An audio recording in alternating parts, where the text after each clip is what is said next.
Hello and welcome to Phoenix Educare. Welcome to the History Question Bank series. Today we are going to discuss the third chapter of history. So first of all, before I begin with this chapter or before I begin with History Question Bank series, I have an update about geography question. So there was a question, identify the odd factor in geography. So question number 6, main purpose of field visit. So question is odd factor. So they are asking us to identify the odd factor. So when I had uploaded this video, I have given a wrong answer. So main purpose of field visit. So I had given an answer. The answer was geographical. So it is wrong. Correct answer is entertainment. So main purpose of field visit. Again I will explain. Main purpose of field visit करने क्यों जाते हैं हम? एक तो geographical knowledge इकट्ठा करने जाते हैं, historical knowledge, cultural knowledge. Entertainment के लिए नहीं जाते, एंटरटेनमेंट के लिए पिकनिक के लिए जाते हैं. So correct answer is entertainment. ये ऑड मैन आउट है, इसलिए correct answer is entertainment. That time I was confuse. So मुझे लगा था ये करेक्ट पेयर चूज करना है, तो मैंने जोग्राफिकल आंसर दिया था, लेकिन नहीं, ये इसमें से एंटरटेनमेंट ये ऑड मैन आउट है, तो करेक्ट आंसर एंटरटेनमेंट आएगा. Okay, so now let us begin with the history third chapter. So you must be knowing the name of the chapter, applied history. So yeah, so here we are having the question. Again the question is choose the correct option from given options and complete the sentence. So you have to write the complete sentence and you have to choose the correct option and complete the sentence. सिर्फ answer नहीं लिखना है, पूरा sentence लिखना है और जो correct answer है उसे अंडरलाइन करना है. जैसे पहला क्वेश्चन है, the earliest museum in the world was discovered in the excavations at city at Ur. Correct answer is Ur. The national archives of India is in New Delhi. ठीक है, national archives of India New Delhi में है, film archive Pune में है, तो confuse मत हो उसमें.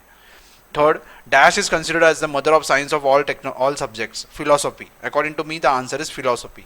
ठीक है, कुछ आंसर्स अगर आपको लगते हैं कि मेरे गलत हो सकते हैं तो कमेंट करके बताइए, हम उसके ऊपर डिस्कशन करेंगे, लेकिन ये आंसर मेरे हिसाब से फिलोसॉफी है.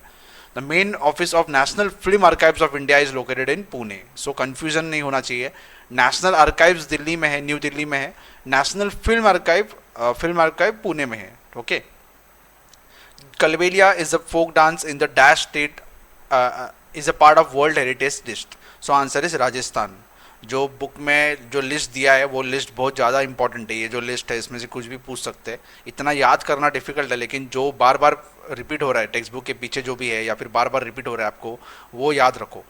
ठीक है, जैसे ये एक है, the Kaas plateau in western Ghat is in dash district of Maharashtra. तो ये सातारा डिस्ट्रिक्ट में आता है कास्ट प्लेटू. ठीक है, उसका इंपॉर्टेंस क्या है आपको पता होना चाहिए. नेचुरल हेरिटेज है, वहाँ अलग अलग टाइप के फ्लावर्स ब्लूम करते हैं, तो ये सातारा आएगा. रॉन्ग पेयर ढूंढना है, सिर्फ आइडेंटिफाई करना है और री राइट करना है. तो मैं करेक्ट आंसर भी बताने का कोशिश करूंगा ताकि कंफ्यूजन ना हो. So Kutiyattam Sanskrit theatre Kerala, it is correct. Ramman dance form of West Bengal, it is wrong. Ramman कहाँ का है, देखो यहाँ दिया है. Ramman religious festival and ritual theatres of Garhwal Himalayas, ये उसका करेक्ट है, इसलिए रमन रॉन्ग है. Ramlila traditional performance of Ramayan in Uttar Pradesh, Kalbelia या वापस दिया हुआ है. फोक सॉन्ग इन राजस्थान, तो यहाँ दिया है कलबीला के बारे में. सो इट इज़ राइट. ये एक अलग ऑप्शन है. कलबीलिया इज डिफरेंट ऑप्शन, इन्होंने एक इकट्ठा दिया हुआ है. रामलीला के बारे में भी यहाँ दिया हुआ है. ठीक है, yes I think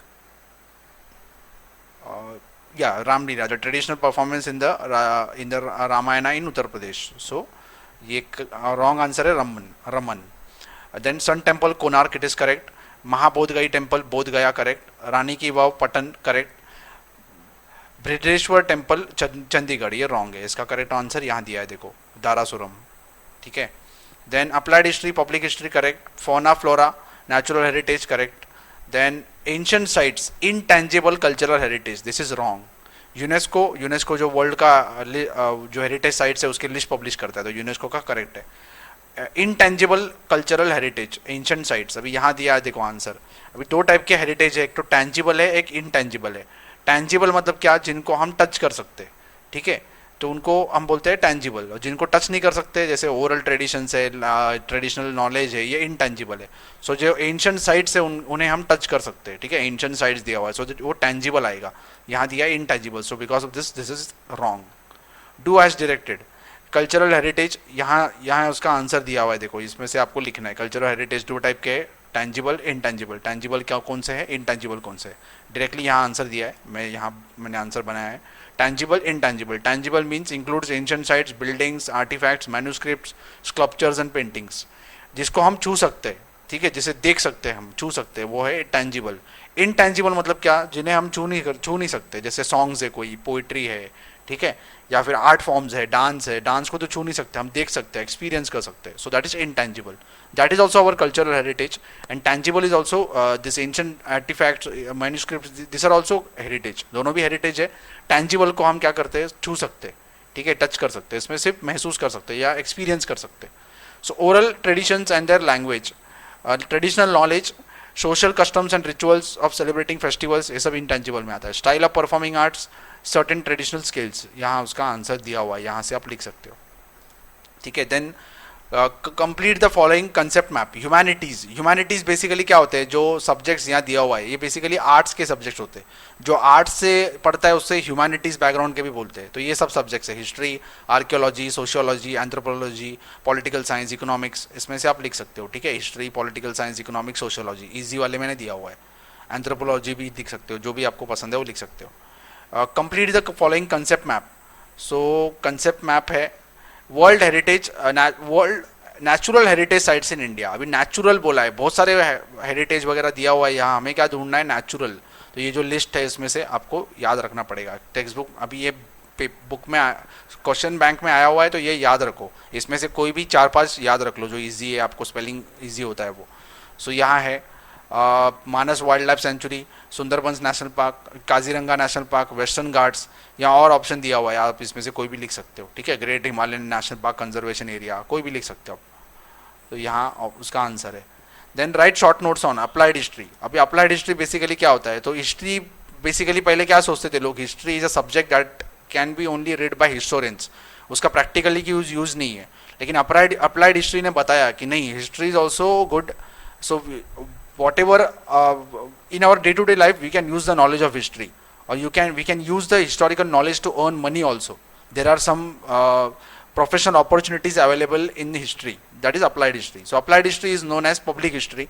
Applied history is a field of study concerned with the application of history. तो क्या कर रहे हैं, हिस्ट्री का जो नॉलेज है उसे हम डे टू डे लाइफ में अप्लाई कर रहे हैं, that is applied history. So application of history for the benefits of people in contemporary मतलब क्या, today, present situation and future times. Knowledge of history is useful as it can provide guidance in finding solutions to contemporary social issues.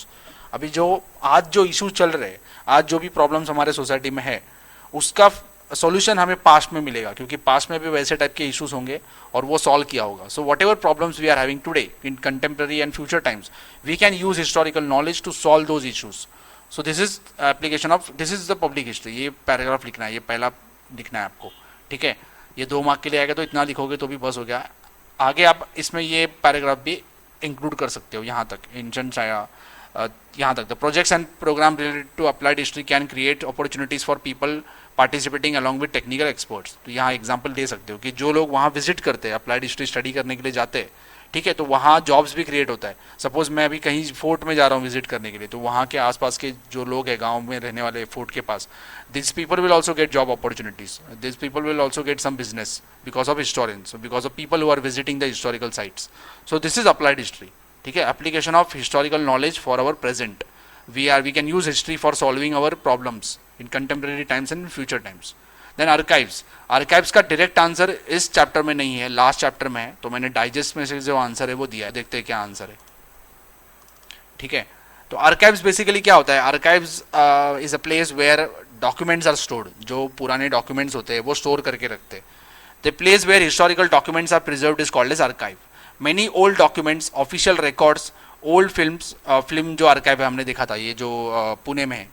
Records of treaties, treaties मतलब क्या, 2 king के बीच में जो भी जो pact होता है या फिर जो करार होता है, जैसे 2 किंग डिसाइड करते हैं कि हम अभी फाइट नहीं करेंगे, ठीक है, 2 कंट्रीज भी डिसाइड करते हैं फाइट नहीं करेंगे, वो ट्रीटी बोलते हैं उसे, ठीक है।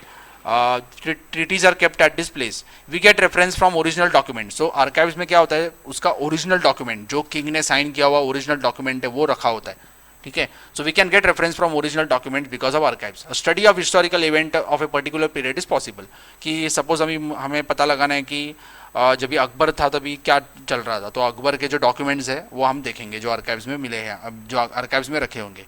We come to know about language script use in the particular period. जो पेपर लिखा था, जो डॉक्यूमेंट लिखा था, वो टाइम पे हमें समझ में आ सकता है कि लैंग्वेज कौन सा यूज़ करते थे, स्क्रिप्ट कौन सा यूज़ कर सकते थे। Okay, it becomes easier for the future generation to inherit historical heritage. तो हम ओरिजिनल डॉक्यूमेंट्स देख के हमारा जो फ्यूचर जनरेशन है वो यूज़ कर सकता है वो जो इन्फॉर्मेशन है, और हमारा फ्यूचर अच्छा करने के लिए हम यूज़ कर सकते हैं। The national archives of India is in Delhi. It is largest archive in Asia. Every state in India has maintain is archive. वो अपना अपना खुद का आर्काइव्स हर एक स्टेट का भी है, महाराष्ट्र स्टेट का भी है, कर्नाटका का है। जो महाराष्ट्र रिलेटेड जो भी डॉक्यूमेंट्स है उनके पास स्टोर्ड है। पूरे इंडिया रिलेटेड जो मेन डॉक्यूमेंट्स है वो दिल्ली में जो नेशनल आर्काइव्स ऑफ इंडिया है। बेसिकली ये बहुत इंपॉर्टेंट है बिकॉज आर्काइव्स में पुराने डॉक्यूमेंट स्टोर होते हैं, ओरिजिनल डॉक्यूमेंट स्टोर होते हैं। So whenever we want to study history we can go and visit the archive, we can take permissions and we can access those documents, we can read those documents. Okay, then next question, Indian museum Kolkata. ये सब question क्यों दिया है मुझे पता नहीं, ये सब क्वेश्चन इतना ज़्यादा इंपॉर्टेंट नहीं है तो, लेकिन अभी दिया है तो आपको पढ़ना पड़ेगा। तो इंडियन म्यूजियम के बारे में याद दिया है कोलकाता में, किसने, एशियाटिक सोसाइटी में फाउंड हुआ था। ये डैनिश बोटानिस्ट था नैथनियल वैलिच, उसने एस्टैब्लिश किया था। ये सब लिख सकते हो, उसमें क्या क्या होता है। तीन अलग उसमें कुछ डिपार्टमेंट्स है, तीन मेन डिपार्टमेंट्स है जिसमें आर्ट्स, आर्कियोलॉजी, एंथ्रोपोलॉजी, फोटोग्राफी, ये सब करते हैं। ये आप लिख सकते हो, ठीक है। Then national film archives of India, यहाँ वापस दिया है फिल्म आर्काइव्स के बारे में, ठीक है। The national film archives of India. Film मतलब क्या, बेसिकली वीडियोस, शॉर्ट फिल्म्स होते हैं। या जब भी हमारे कंट्री को इंडिपेंडेंस मिला था तो जो वो टाइम का जो वीडियो फुटेज है वो सब स्टोर करके रखा हुआ है। जो इंपॉर्टेंट हमारे लीडर्स हैं उनके स्पीचेस है वो रिकॉर्ड करके रखे हुए हैं नेशनल आर्काइव्स ऑफ इंडिया में। ये क्या है, इसमें सब वीडियोज़ है, ऑडियो विजुअल डॉक्यूमेंट स्टोर करके रखा हुआ है। नेशनल आर्काइव्स में क्या, ऐसी पेपर है, इसमें ऑडियो विजुअल डॉक्यूमेंट्स है। So it is established in 1964 as a media unit of Ministry of Information and Broadcast। ये गवर्नमेंट का एक मिनिस्ट्री है अपने इंडियन गवर्नमेंट का, उसका डिपार्टमेंट है, एक अलग एक ब्रांच है जहाँ ये सब डॉक्यूमेंट स्टोर किए होते हैं। टू सर्च एंड ऑब्टेन, अब इसका मेन ऑब्जेक्टिव क्या है, to search and obtain rare Indian films. जो पुराने हमारे रिकॉर्ड्स है, वीडियोज़ है, वो हम प्रिजर्व करते हैं, वहाँ सर्च करते हैं, किसी के पास होगा तो उसका कॉपी हम प्रिजर्व करते हैं, क्योंकि ये बहुत इंपॉर्टेंट डॉक्यूमेंट है हमारे लिए। क्योंकि लाइव हम देख सकते हैं, लाइव नहीं सॉरी, हम एक्चुअल में देख सकते हैं क्या हुआ था। Okay, whenever we are seeing a photograph, it is good that photograph is also a good source of studying history, but videos and audios are very useful, or are much better than photographs, because we can experience the event and we can see how the event has happened। जैसे independence मिला था वो time का अगर हम photograph देखते हैं और वीडियो देखते हैं तो वीडियो से हमें ज़्यादा पता चलता है क्या हुआ रहेगा वो टाइम पे, ठीक है। तो categorize important aspects of films to create documentation and catalogues and carry out research in field. ये उनका ऑब्जेक्टिव्स है जो लोग वहाँ काम करते हैं, या जो नेशनल आर्काइव्स है उसका फिल्म आर्काइव का काम है। To establish a centre for dissemination of film culture. तो ये डिसेमिनेशन मतलब क्या, ये जो मूवी का कल्चर है, मूवीज़ है, लोगों तक पहुँचाना है उनको, ठीक है, ज़्यादा से ज़्यादा लोग देख सके, अच्छा क्वालिटी का मूवीज़ देख सके, ये उनका ऑब्जेक्टिव है। देन उर म्यूज़ियम के बारे में यहाँ दिया हुआ है, ये आपको लिखना है। ये मेसोपोटामिया में जो सिविलाइजेशन था वहाँ ये म्यूज़ियम था, उसमें आपको समझ में आता है कि ये जो इसने ढूंढा था, द एक्सकैवेशन दैट वे conducted by sir Lionel Woolley. This museum was build by princess of Mesopotamia, her name was Ennigaldi, और she herself was a curator of the museum. उसने बनाया था ये जो प्रिंसेस थी। अभी इसमें आपको पता सकता है, जब भी आप कोई भी म्यूजियम में जाते हो तो आपको दिखेगा कि जो भी चीज़ रखा होता है उसका नाम लिखा होता है आगे, उसके बारे में थोड़ा इन्फॉर्मेशन लिखा होता है। ये हम प्रेजेंट टाइम में ऐसा करते हैं, लेकिन उर म्यूज़ियम में उस टाइम पे भी बहुत सालों पहले भी ऐसा लिखा हुआ था। वहाँ टेबल्स है या फिर वहाँ इंस्क्रिप्शंस है, वहाँ लिखा हुआ है, डिस्क्रिप्शन लिखा हुआ है उस ऑब्जेक्ट का, ठीक है। So this is one example how they were preserving their historical heritage, ठीक है। ये उर म्यूज़ियम के बारे में लिख सकते हो। Explain the following statement with reason, अभी give reason. It is essential to study history of technology. अभी टेक्नोलॉजी स्टडी करते हैं तो हमें क्या होता है, देखो टेक्नोलॉजी में एडवांसमेंट्स होते रहते हैं, नए नए डेवलपमेंट्स होते रहते हैं। So whenever we are studying history of that technology, कोई भी टेक्नोलॉजी का, जैसे simple example is mobile phone.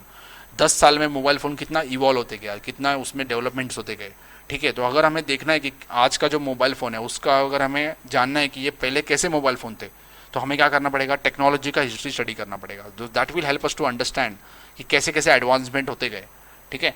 So history of technology helps in understanding the changes and their causes in the field. और क्यों changes हुए, क्या ज़रूरत था कि हमें पहला जो वायर्ड वाला फ़ोन था वो छोड़ के हमें अभी मोबाइल फ़ोन ढूंढा हमने। अभी पहले तो सिंपल मोबाइल फ़ोन थे, सिर्फ फ़ोन इनकमिंग आता था जाता था या फिर मैसेजेस जाते थे। बाद में हमने ढूंढा इंटरनेट, इंटरनेट वाले मोबाइल फ़ोन, टच पैड वाले mobile phone, what is the need for this? Okay, so we are studying, we are curious, so we have to study history. ऐसे नहीं कि डायरेक्टली मोबाइल फ़ोन आज का देख लिया तो हमें सब पता लगता है, पुराने मोबाइल फ़ोन्स भी हमें देखना पड़ता है, स्टडी करना पड़ता है, पता लगाना पड़ता है कि क्यों हमने नया एडवांसमेंट किया, क्यों उसमें डेवलपमेंट किया, so what was the reason, what was the necessity of that. So that is so because of this we have to study history of technology. The history of technology helps in understanding the changes in the and their cause in the field of agriculture production, commodity production, architecture, engineering etc. ये अलग अलग field में जो development हुआ उसका study करेंगे हम। Scientific discoveries and inventions are technological advancements are mutually dependent on each other. कि टेक्नोलॉजी में एडवांसमेंट हुआ मतलब नया डिस्कवरी होगा, ठीक है, नया डिस्कवरी होगा, मैंने गलत बोल दिया, नया डिस्कवरी होगा तो टेक्नोलॉजी में एडवांसमेंट होगा, नया टेक्नोलॉजी आएगा, ठीक है, ये साथ साथ होते रहता है। सो knowledge of science and technology is very important at every step from making a stone tool, जो पहले स्टोन के टूल्स बनाते थे, या आज जो एग्रीकल्चर करते हैं, एग्रीकल्चर प्रोडक्शन, सबके लिए हमें टेक्नोलॉजी का नॉलेज बहुत इंपॉर्टेंट है, साइंस का नॉलेज बहुत इंपॉर्टेंट है, ताकि हमें ज़्यादा से ज़्यादा प्रोडक्शन मिल सके और ज़्यादा फास्ट काम हो सके। So because of this it is very very important to understand the history of technology. So जो एडवांसमेंट हुए थे वो हमें स्टडी करना पड़ेगा, देखना पड़ेगा कि मैकेनाइजेशन कैसे हुआ, मैकेनाइजेशन मतलब क्या, मशीन्स क्यों यूज़ करने लगे हम, क्या नीड था, ताकि कम टाइम में ज़्यादा से ज़्यादा काम हो। So we have to study history of technology, that is helping so essential study of history of technology. So technology का हिस्ट्री स्टडी करेंगे तो हमें पता चलेगा कि नए नए जो आज हमारे पास मशीनरीज है या जो भी डेवलपमेंट हुआ है वो क्यों हुआ है, what was the need of that, what was the necessity of that, and how that technology has evolved. The list of world heritage site is announce by UNESCO. ये बहुत कंफ्यूजिंग क्वेश्चन है, बहुत सारे लोग क्या करते हैं, यूनेस्को ने जो वर्ल्ड हेरिटेज साइट जो डिक्लेयर किए थे उसके नाम लिख देते हैं। नाम नहीं लिखना है आपको, आपको क्या बोला है, give reason, you have to give reason why UNESCO is declaring some places as heritage sites. कुछ एकदम इंपॉर्टेंट जगह होते हैं जो हिस्टोरिकली या नेचुरली बहुत इंपॉर्टेंट होते हैं, ऐसे जगहों को यूनेस्को डिक्लेयर करता है वर्ल्ड हेरिटेज साइट्स। सो ऐसे क्यों डिक्लेयर करता है ये आपको पता लगाना है। इसका आंसर डाइजेस्ट में अच्छे से दिया हुआ है, so let us refer to that answer. So list of world heritage site is announce by UNESCO, ये उसका आंसर है। List of world heritage site is announce by UNESCO. The cultural heritage is a form of human creation, it is cultural treasure that has been inherited from our ancestors. तो जो भी cultural heritage है, जो भी हमारे पास heritage है, tangible हो या इनटैंजिबल हो, दोनों भी है, ये हमारा कल्चरल हेरिटेज है और हमारे एंसेस्टर्स ने बनाया था, वो हम इनहेरिट कर रहे हैं, वो हमें मिला है अभी। So it is very very important to preserve that heritage. अभी ये कोई भी जगह यूनेस्को जब भी डिक्लेयर करता है वर्ल्ड हेरिटेज साइट, तो गवर्नमेंट जो होता है उस कंट्री का, वो उस जगह के बारे में अच्छे से केयर करता है, केयर करना पड़ता है उनको, क्योंकि पूरे दुनिया को पता चलता है कि यहाँ कोई अच्छा जगह है। जैसे अजंता एलोरा केव्स है इंडिया महाराष्ट्र में, so that caves are also declared as world heritage site by UNESCO. So now it is duty of our government, also UNESCO is helping those the government, so now it is duty of the government to take care of those places. UNESCO क्यों declare करता है, ताकि उस जगह का कुछ importance है, वो जगह का बहुत वैल्यू है और बहुत अच्छा जगह है वो, ताकि वर्ल्ड में ऐसा कहीं मिलता नहीं होगा, तो उस जगह के बारे में इंपॉर्टेंस हो, लोगों को पता चले, वर्ल्ड से टूरिस्ट वहाँ आते हैं और गवर्नमेंट भी उस एरिया का, उस जगह को केयर करता है, ठीक है। So government we feel connected to it and hence preserve and conserve it. जो हमारा जो हेरिटेज है वो हमें हमारे एंसेस्टर से मिला हुआ है, तो हमें वो कनेक्ट करते हैं। जो छत्रपति शिवाजी महाराज के जो फोर्ट्स है, उन्होंने बनाए हुए फोर्ट है, या उन्होंने जिस फोर्ट में उन्होंने उनका किंगडम था, उनके किंगडम के अंदर जो फोर्ट्स थे, ठीक है, वो फोर्ट हमें बहुत प्यारे लगते हैं क्योंकि छत्रपति शिवाजी महाराज के फोर्ट्स थे। So we are having connection to it. So there are many people who are going and cleaning those forts. Why? To preserve those forts. नहीं तो क्या होगा, वो फोर्ट्स खराब हो जाएगा, टूट जाएगा, तो उसे प्रिजर्व करने के लिए हम क्या करते हैं, ये तो यूनेस्को ने डिक्लेयर नहीं किया है, लेकिन खुद लोग जाके करते हैं। अगर यूनेस्को ने डिक्लेयर किया तो गवर्नमेंट भी इन्वॉल्व होता है उसमें, गवर्नमेंट भी उसका केयर करता है। This heritage is our asset and binds us with our past, hence we should preserve it from benefit of future generation. जो हमारा जो पास्ट है उससे हमें कनेक्ट करके रखता है। In order to save this heritage UNESCO has announce some directives. UNESCO क्या करता है, जब भी कोई जगह को वर्ल्ड हेरिटेज साइट डिक्लेयर करता है तो कुछ रूल्स एंड रेगुलेशन देता है कि कैसे उस साइट का केयर करना है, और गवर्नमेंट को केयर करना पड़ता है। On the basis of those directive, list of sites traditions are declared as world heritage. It helps in promoting this sites as tourist places as well. कि यूनेस्को का क्या है, यूनेस्को पूरे वर्ल्ड में है, तो किसी भी कंट्री में अगर कोई साइट डिक्लेयर हुआ कि ये वर्ल्ड हेरिटेज साइट है, तो पूरे वर्ल्ड के टूरिस्ट को पता चलता है। तो आप अगर मुंबई जाते हो, एलिफेंटा केव्स है मुंबई के पास, वहाँ वर्ल्ड से टूरिस्ट आते हैं। Why? Because that cave is a world heritage site. Same is with Taj Mahal. Next question, the method of history can be prove to value in the research of various fields. ये बहुत long answer है, इसका answer दिया नहीं है, ठीक है। तो अलग अलग हमें फील्ड्स दिया हुआ है, उसमें हिस्ट्री कैसे यूज़ हो सकता है, ठीक है। हिस्ट्री साइंस, देखो साइंस हम स्टडी करते हैं, फिलोसॉफी स्टडी करते हैं, तो फिलोसॉफी में क्या होता है, कोई भी जो आइडिया है, कोई फिलोसॉफिकल आइडिया किसी का होता है, वो आइडिया कैसे इवॉल्व होते गया, कैसे चेंजेस होते गए उसके अंदर, ठीक है, वो हमें पता लगता है जब भी हम हिस्ट्री पढ़ते हैं उस आइडिया की या उस एक स्ट्रीम की। तो फिलोसॉफी जब भी पढ़ते हैं तभी हमें पता चलता है कि पहले एक आदमी ने ऐसे आइडिया बोला था, उसके आइडियाज़ ऐसे थे, बाद में चेंज होते गए, वो हमें समझ में आता है कि कैसे चेंजेस होते गए। सो फिलोसॉफी का अगर हम हिस्ट्री स्टडी करते हैं तो हमें पता चलता है कि ये जो फिलोसॉफिकल थॉट है वो कैसे इवॉल्व होते गया। Same is with science. Science आपको पता है कि साइंस में history of science helps us in understanding the chronological event of scientific discoveries. को नए नए साइंस में डिस्कवरीज हुए, वो कैसे हुए, उसको स्टडी करने के लिए हमें क्या करना पड़ेगा, उस साइंस का हिस्ट्री स्टडी करना पड़ेगा कि कोई भी साइंटिफिक इन्वेंशन है उसका चेंजेस कैसे होते गए। एक टाइम में कोई इन्वेंशन नहीं करता है, उसको बार बार चेंजेस करते रहता है, बार बार उसमें एडवांसमेंट होते रहते हैं। तो वो क्रोनोलॉजिकल इवेंट जब भी हम पढ़ेंगे तभी हमें पता चलेगा कि साइंस का हिस्ट्री क्या है। So it helps us to understand.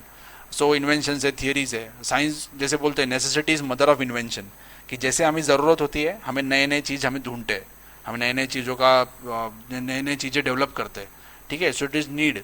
सो जो नीड इज नेसेसिटी और need is mother of invention.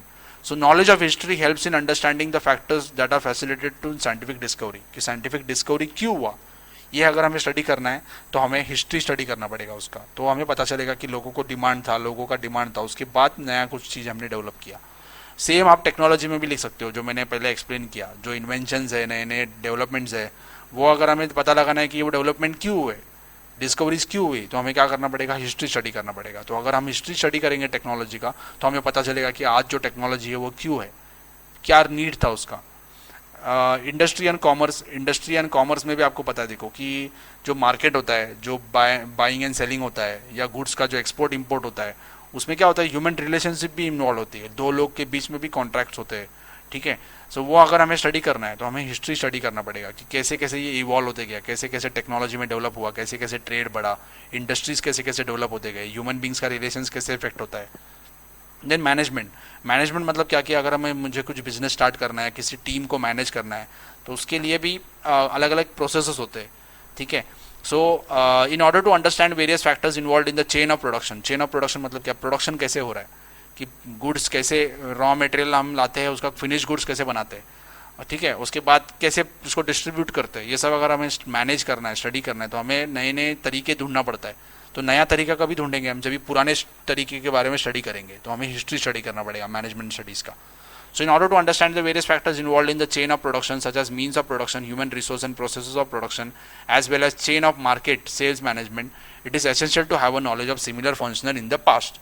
कि आज जो भी हमारे पास प्रोसीजर है, कैसे गुड्स, देखो आज ऑनलाइन हम गुड्स ट्रांसफ़र करते हैं, कि एक मैंने ऑर्डर कर दिया और ऑनलाइन मेरे घर में 2-3 दिन बाद कोई भी सामान आता है, ठीक है। पहले हम ऐसे नहीं करते थे, पहले ऑफलाइन जाते थे। तो ये हमें लगा कि चलो अभी ऑफलाइन बहुत लोग नहीं जाते हैं, ऑनलाइन करना है, तो हमने क्या कर दिया, नया एडवांसमेंट लाया, नया चेंजेस किया। तो उस चीज़ का मैनेजमेंट करने का भी हमें नया कुछ सीखना पड़ेगा। सो हम जो हमारे पास्ट में जो चीज़ें हुई थी उससे स्टडी करते हैं, उससे सीखते हैं और नया कुछ डेवलपमेंट करते हैं, ठीक है। सो मैनेजमेंट स्टडीज़ में भी हिस्ट्री का इंपॉर्टेंस है। आर्ट्स में भी इंपॉर्टेंट है। आर्ट फॉर्म कैसे एक ही नहीं होता है, उसमें भी इवॉल्व होते जाता है। जैसे सिनेमा पहले था, 20 ईयर्स पहले जो सिनेमा था वैसा आज सिनेमा नहीं है, वैसे नया नया टेक्नोलॉजी आज आ गया है, ठीक है। तो आर्ट फॉर्म में भी नए नए चेंजेस आते हैं। तो ये चेंजेस कैसे आते गए, ये अगर हमें स्टडी करना है तो आर्ट फॉर्म का हिस्ट्री स्टडी करना पड़ेगा। देन ह्यूमैनिटीज़ सब्जेक्ट्स है, जैसे हिस्ट्री है, आर्कियोलॉजी है, सोशियोलॉजी है, एंथ्रोपोलॉजी, इन सब्जेक्ट्स में भी नए नए डेवलपमेंट्स आते जाते हैं। तो ये सब्जेक्ट्स को भी हमें स्टडी करना है तो हिस्ट्री स्टडी करना पड़ेगा। कोई भी आप सब्जेक्ट लेते हो, आप अगर हिस्ट्री स्टडी करते हो तो हिस्ट्री पढ़ते हो, उसमें कुछ अलग बात नहीं है। पॉलिटिकल साइंस भी आप जब भी पढ़ते हो तो अभी क्या है, आज के टाइम के बारे में नहीं पढ़ाते, आज के टाइम के बारे में भी पढ़ाते हैं, और पुराने जो स्कॉलर्स थे उनके बारे में भी पढ़ाते हैं, उनका क्या सोचना था। उसके बाद नया स्कॉलर आया, उसने क्या बोला, उसके बाद नया स्कॉलर आया, उसने क्या आइडियाज़ दिया। सेम इज़ विद इकोनॉमिक्स में भी हमें हिस्ट्री पढ़ाते हैं, पहले इकोनॉमिक्स का, कोई भी सब्जेक्ट्स का हिस्ट्री पढ़ाते हैं। कंप्यूटर का भी आप जब भी जाते हो तो कंप्यूटर का भी हिस्ट्री पढ़ाते हैं, ताकि हमें समझ में आता है कि ये सब्जेक्ट पहले कैसे था, कैसे कैसे इसमें चेंजेस होते गए। So it is very very important to study history, ठीक है, if you want to get good knowledge about that subject. So ये रिसर्च करने में बहुत इंपॉर्टेंट है। तो अलग अलग फील्ड्स के बारे में मैंने बताया, ये शॉर्ट में आपको आंसर लिखना है, ओन वर्ड्स में भी लिख सकते हो। Knowledge of history in science is useful, वापस सेम साइंस का जो भी है पैराग्राफ ये पूरा लिख दो आप, उसका आंसर है, ठीक है। देन यहाँ दिया हुआ है पैसेज, उसमें से आंसर ढूंढना है। भी व्हाट इज़ पब्लिक हिस्ट्री, इसका डायरेक्ट आंसर तो यहाँ मुझे नहीं मिला, इसका आंसर आपको टेक्स्ट बुक में मिल जाएगा एक लाइन का. So applied history is also known as public history. Applied history is a field of study concerned with the application of history for the benefit of people in contemporary and future times. इतना लिखना है आपको कि जो historical knowledge है वो knowledge हम आज के लिए, आज मतलब कंटेम्प्रेरी और फ्यूचर जनरेशन के लिए यूज़ कर रहे हैं, उसका एप्लीकेशन कर रहे हैं हिस्टोरिकल नॉलेज का. ठीक है, that is applied history. Then which institute is has a independent department called centre for applied history. यहाँ इंस्टीट्यूट का नाम दिया है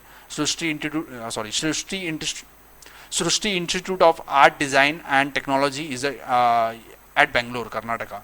ये इंस्टीट्यूट का नाम है Srishti institute of art design and technology in Bengaluru Karnataka.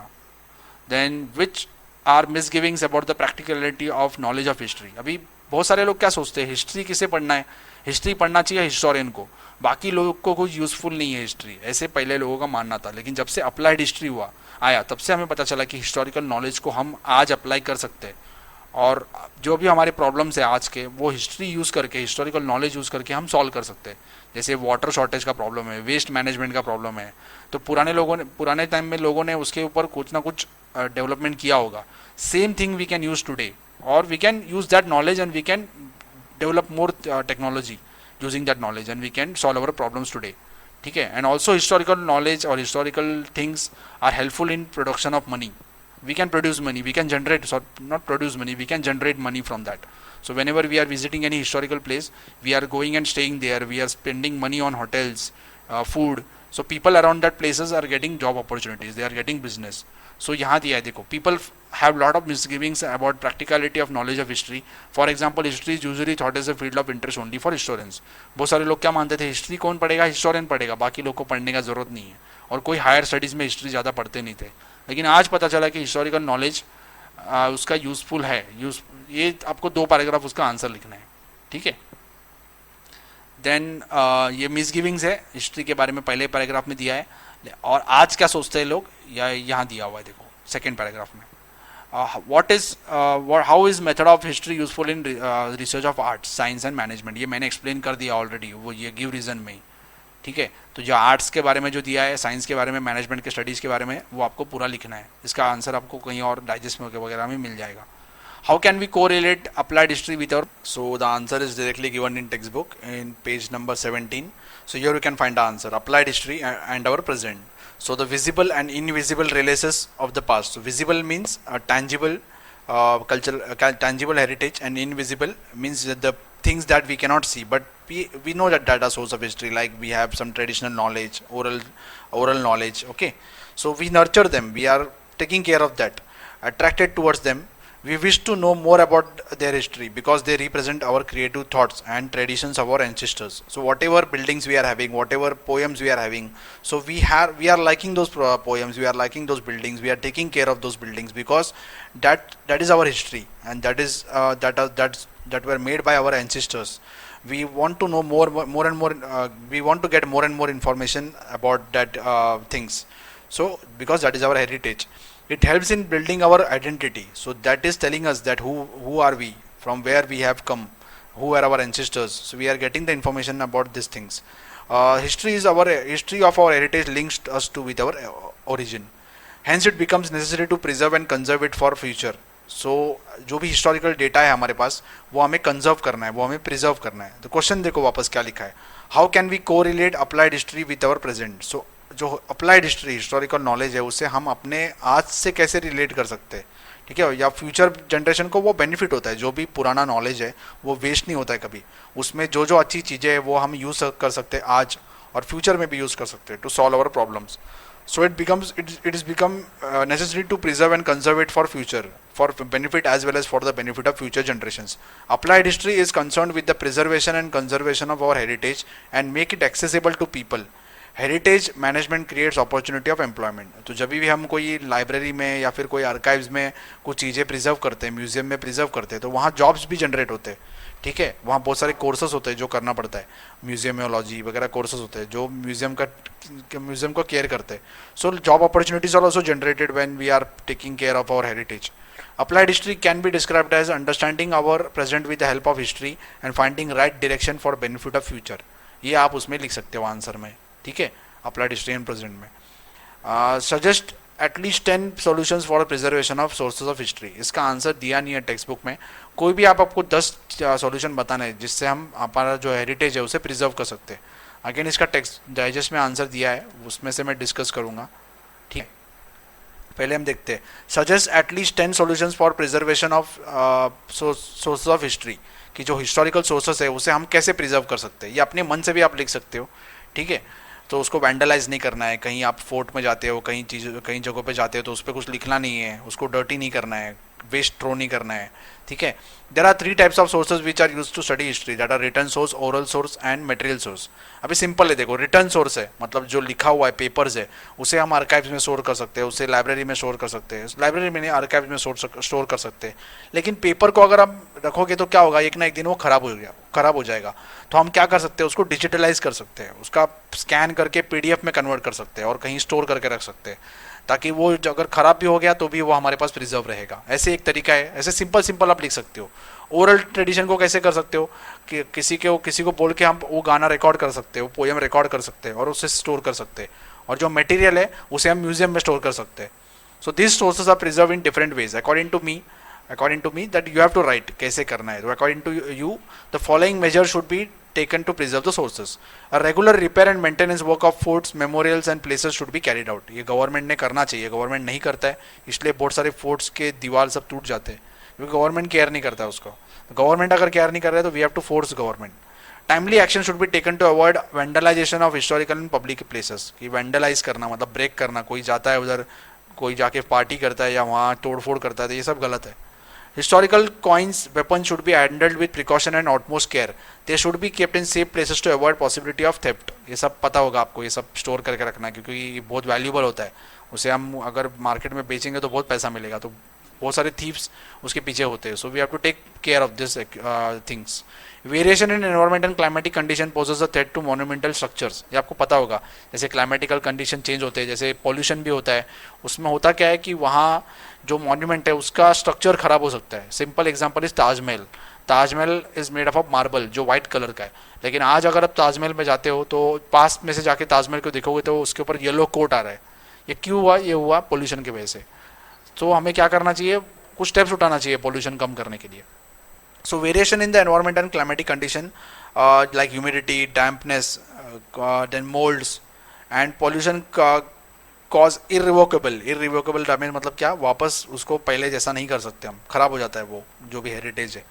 So to manuscripts, rare artifact, statues, coin etcetera, to protect them special arrangements have to be made like rooms with controlled temperature और sanitization, detoxing the rooms। ये हम कर सकते हैं कि जो भी चीज़ें रखी होती है उसमें ऐसे रूम में रखो जहाँ टेम्परेचर कांस्टेंट हमें करना चाहिए ताकि वो ख़राब ना हो, ठीक है। और जो लोग टच करते हैं उनका हाथ हमें सैनिटाइज करना चाहिए, हाँ उनको ग्लव्स देना चाहिए, ऐसे सब कर सकते हैं हम। Oral literature like ovis, folk song should be compiled and written down. उसको कंपाइल्ड करना चाहिए। कंपाइल मतलब क्या, सब कलेक्ट करना चाहिए एक साथ और एक बुक में लिखना चाहिए, ताकि फ्यूचर वाली जनरेशन है उनको भी पता लगे कि कैसे पोएम्स थे हमारे पुराने। नहीं तो क्या होता है, लोगों को सिर्फ बाय हार्ट होता है। बाय हार्ट होने के बाद क्या होगा, एक ना एक दिन कुछ लोग भूल जाएंगे उसे। तो अगर हम स्टोर करके रखते, लिख के रखते, then that will be preserve.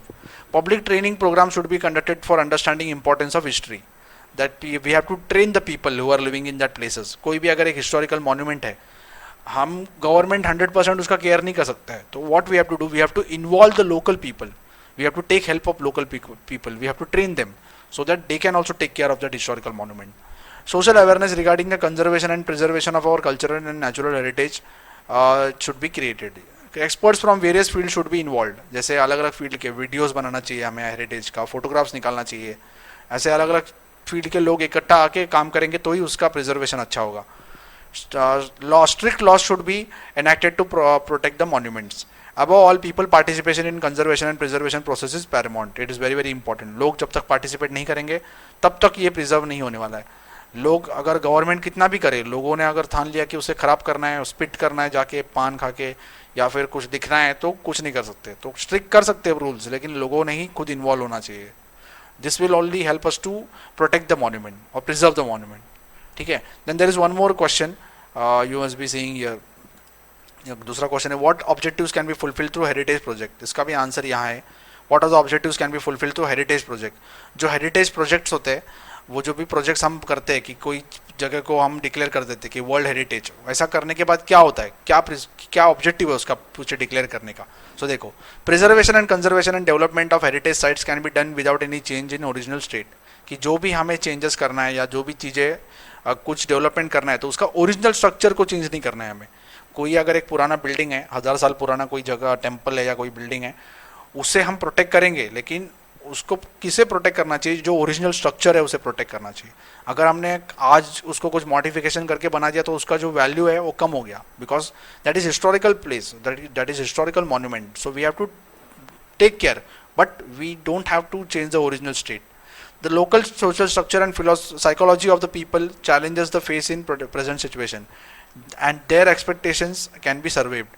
कि कोई भी अगर हम जाके कोई जगह पे जाके कुछ चेंजेस करना चाहते हैं या फिर प्रिजर्व करना चाहते हैं, so we have to take care that people around that area are taken into confidence. मतलब अगर कोई जाके हमें आर्कोलॉजिकल सर्वे ऑफ इंडिया को या फिर यूनेस्को को अगर कोई जगह को डिक्लेयर करना है वर्ल्ड हेरिटेज साइट, एक टेम्पल है उसे डिक्लेयर करना है, ठीक है, तो टेम्पल को डिक्लेयर करने के बाद क्या होगा, बहुत सारे रूल्स होंगे वहाँ, सबको फॉलो करना पड़ेगा।